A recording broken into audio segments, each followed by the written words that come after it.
నిర్దాక్షిణ్యంగా కూల్ చేస్తున్నారు. బట్ దాని వెనకాల పాపం వాళ్ళకి తెలీదు. బట్ వాళ్ళు ఈరోజు అనుభవించాల్సిన పరిస్థితి వచ్చింది. వాళ్ళనే అక్రమదారులుగా చిత్రీకరించారు. బట్ అక్రమాలు చేసింది వేరు, దాని సంతకాలు చేసింది వేరు.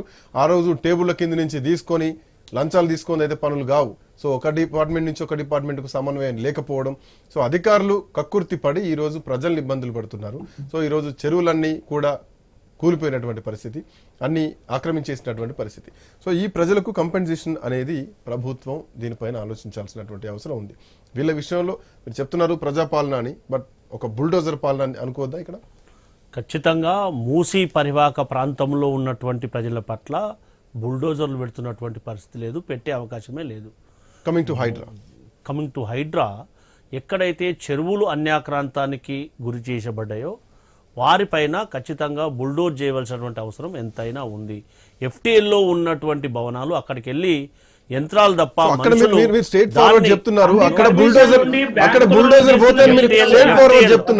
ఎఫ్టీఎల్లో ఉన్న వాటికి ఎక్కడ కూడా పర్మిషన్స్ ఉండవు. ఒకవేళ ఎఫ్టీఎల్లో ఉన్నటువంటి వారికి పర్మిషన్ అనేది ఉండవు అనేది మనం అందరం కూడా వాస్తవాన్ని గ్రహించాలి. ఒకవేళ బఫర్ జోన్లో ఉన్నటువంటి వాటికి ప్రభుత్వం ఖచ్చితంగా బడా రియల్ ఎస్టేట్ కంపెనీలను మోసం చేసి మధ్యతరగతి వాళ్ళకి అలాంటి అమ్మినటువంటి హౌజెస్ ఉండే అవకాశం ఉన్నది. కాబట్టి వాటిపైన కూడా ప్రభుత్వం ఏ రకంగా వారికి నష్టపరిహారం అందించాలి, ఏ విధంగా చేస్తే బాగుంటుందని కూడా ప్రభుత్వం ఆలోచన చేస్తుంది. ఈ రోజు కూడా పొద్దున 11 గంటల వరకు కన్సర్న్ డిపార్ట్మెంట్స్ లో నుంచి కన్సెన్సస్ తీసుకోవాల్సినటువంటి అవసరం ఉంది. ఓవర్ నైట్ లో అనుకున్నటువంటి పరిస్థితి కాదు. ఇవన్నీ కూడా ఓవర్ నైట్ లో వెలిసినటువంటి కూడా కాదు. ఇవన్నీ కూడా మూసి కానీ హైడ్రా కానీ ఇంత మేరకు వీళ్ళంతా ఆక్రమణ చేసి ఈ విధంగా హైదరాబాద్కి ముప్పు తెచ్చే విధంగా ఉంటుందని కూడా మనమందరం కూడా ఆలోచన చేయలేదు. కాబట్టి ఖచ్చితంగా హైడ్రా అనేది ఎఫ్టీఎల్లో ఉన్నటువంటి వాటన్నిటిని కూడా ఖచ్చితంగా నేలమట్టం చేస్తుంది. హైదరాబాద్ ప్రజలకు రాబోయే తరాలకు చెరువులు ఉండే విధంగా ప్రజాప్రభుత్వం ప్రయత్నం చేస్తుంది. ఎలాంటి సందేహం అనేది అవసరం లేదు. ఎఫ్టీఎల్లో మధ్య తరగతి వాళ్ళు కూడా ఉన్నారు. ఇందాక అంద సత్యం గారు ఒక మాట నేను ఏం చెప్తున్నా, చాలా చెరువులు ఆక్రమించారు. వాళ్ళందరికీ ఎట్లాంటి న్యాయం చేయకుండా డైరెక్ట్ బుల్డోజర్లు వెళ్తాయి అని చెప్పేసి మీరు స్ట్రేట్ ఫార్వర్డ్ చెప్తున్నారు. నేనేం చెప్తున్నా సార్ అంటే, శ్రీకాంత్ గారు, ఎఫ్టీఎల్లో ఉన్నటువంటి వారికి 99% ఏ బ్యాంక్ కూడా ఏ ఆఫీసర్ కూడా పర్మిషన్లు ఇచ్చే పరిస్థితి ఉండదు. ఇది వాస్తవ పరిస్థితి. సత్యం గారు కూడా బాగా తెలుసు, మనందరూ కూడా బాగా తెలుసు. బఫర్ జోన్ సబ్మిషన్ రామరెడ్డి గారు, ఫాతిమా కాలేజ్ చెరువు మధ్యలో కట్టిందని కూడా గవర్నమెంట్ పర్మిషన్ ఇచ్చింది.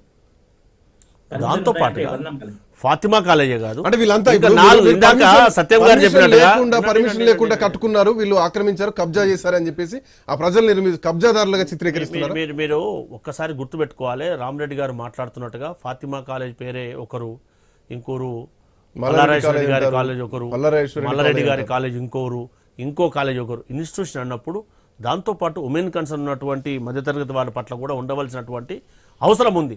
మానవతా దృక్పథంతో ఆలోచించవలసినటువంటి అవసరం ఉంది. మేము ఏలే సార్, దయచేసి ఆలోచన చేయండి. తమ ప్రభుత్వంలోనే ఇచ్చింది సార్, సారీ బీఆర్ఎస్ ప్రభుత్వంలోనే ఇచ్చింది సార్ మెడికల్ కాలేజ్ పర్మిచ్చేది. వినండి, సారీ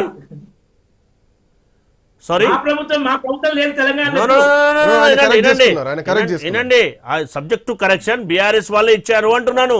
దాంతో పాటుగా మెడికల్ కాలేజెస్ కి కేంద్ర ప్రభుత్వం నుంచే అప్రూవల్ రావాలి. అది మీరు మర్చిపోతే నేనేం చేయలేను. కాబట్టి ఏదైతే వాస్తవంగా ఏదైతే ఇన్స్టిట్యూషన్ల విషయంలో ఉందో ఖచ్చితంగా 2025-26 సంవత్సరానికి అకాడమిక్ ఇయర్ పిల్లలకు నష్టం జరిగే ప్రమాదం ఉంది. కాబట్టి అక్కడ ఆలోచించడం అనేది జరుగుతూ ఉంది. ఖచ్చితంగా మీరు హైడ్రా కమిషనర్ గారు రంగనాథ్ గారు చెప్పినటువంటి మాటలు కూడా మీరు ఒకసారి గుర్తు చేసుకుంటే అకాడమిక్ ఇయర్ ముగిసిన తర్వాత ఖచ్చితంగా వాటిపైన కూడా చర్యలు తీసుకుంటామని చెప్పడం జరిగింది.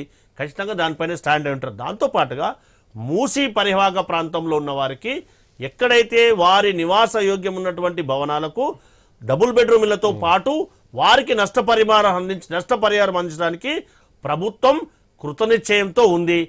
అందులో భాగంగానే వారికి ఏ మేరకు నష్టం వాటిల్లుతుంది, వారికి ఉపాధి ఏ విధంగా కలిగించాలి, ఇది గనక సుందరీకరణ అంటే ఈ ఏరియా అంతా ఏదైతే 56 కిలోమీటర్లు కనుక డెవలప్ కాగలిగితే అండర్ గ్రౌండ్ వాటర్ పెరుగుతుంది.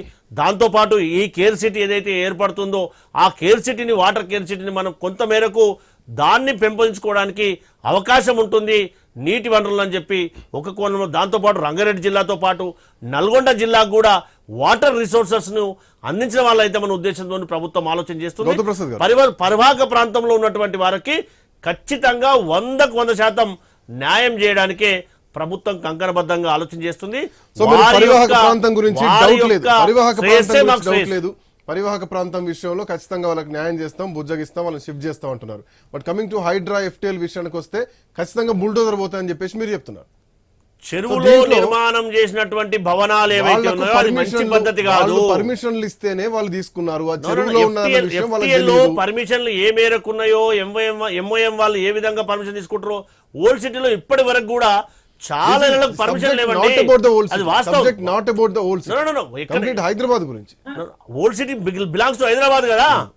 ఓవరాల్ హైదరాబాద్ గురించి మాట్లాడారు. చెప్పేది వారు చెప్పేది కరెక్టే. సో వాస్తవ పరిస్థితి అనుకోవాలి. దాంతో పాటు ఇంకా పెద్ద అబద్ధం ఏంటంటే డిపిఆర్ లేనిదే అవినీతి జరిగిందని చెప్తారు.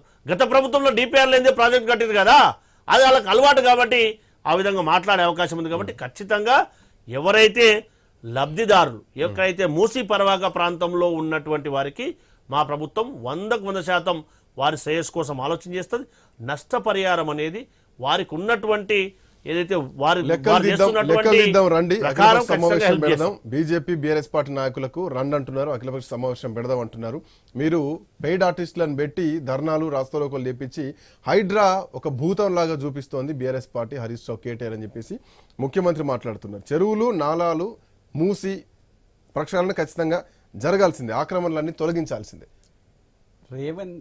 శ్రీకాంత్ గారు, రేవంత్ రెడ్డి గారికి నరం లేని నాలుక ఏమైనా మాట్లాడుతుంది అన్నట్లు ఆయన ఇష్టారీతిగా మాట్లాడుతున్నారండి. ఆయన నోటికి ఏది వస్తే అది మాట్లాడుతున్నారని ఇంతకుముందే చెప్పిన, ఇప్పుడు కూడా చెప్తున్నా. అదేవిధంగా ఈరోజు ఆయన మాట్లాడిన మాటలు చాలా చాలా అహంకారపూరితంగా ఉన్నాయి. ఇక ఒక ముఖ్యమంత్రి స్థాయిలో ఉన్నాడు కాబట్టి ఇంకా పదాలు నేను వాడట్లేదు. ఆయన మాట్లాడిన తీరు ఆ విధంగా ఉంది. కాబట్టి ఈరోజు మీరు FTLలో ఒక రకంగా, బఫర్ జోన్లో ఒక రకంగా మీరు కొంత రిలాక్సేషన్ ఇస్తున్నాము ఇట్లా అని చెప్పేసి కాంగ్రెస్ పార్టీ వాళ్ళు చెప్తున్నారు సార్. విద్యార్థుల విషయంలో మీరు రిలాక్సేషన్ ఇచ్చిండ్రు, ఓకే సంతోషం. మరి తిరుపతి రెడ్డి నేను నమ్మట్లేదు. ఒక మాటకు, ఒక చర్చకు అంగీకరిద్దాం, కాసేపు చర్చ అంగీకరిద్దాం. మరి తిరుపతి రెడ్డి గారి ఇంటికి ఏమైంది? సో రేవంత్ రెడ్డి గారి సోదరుడు ఇంటి పరిస్థితి ఏంటి? పట్నం మహేందర్ రెడ్డి పరిస్థితి ఏంటి? అదే సార్ నేనేమంటున్నాను, ఒక్కొక్కరు అంటే ఇక్కడనేమో హైడ్రా పరిధిలోకే తీసుకొస్తాము, హైడ్రానే మొత్తం చూసుకుంటుంది అని చెప్పేసి ఒకవైపు చెప్తూ, పేదల ఇళ్ల మీదకి బుల్డోజర్లు పంపించి వాళ్ళని నిర్దాక్షిణ్యంగా కూల్చేసి వాళ్ళ జీవితాలు రోడ్ల మీదకి తీసుకొచ్చి వాళ్ళ రేపు భవిష్యత్తు ఏందో అర్థం కాని పరిస్థితుల్లోకి నెట్టేసిన తర్వాత ఈ రోజు పట్నం మహేందర్ రెడ్డికి ఒక న్యాయము, పొంగులేటికి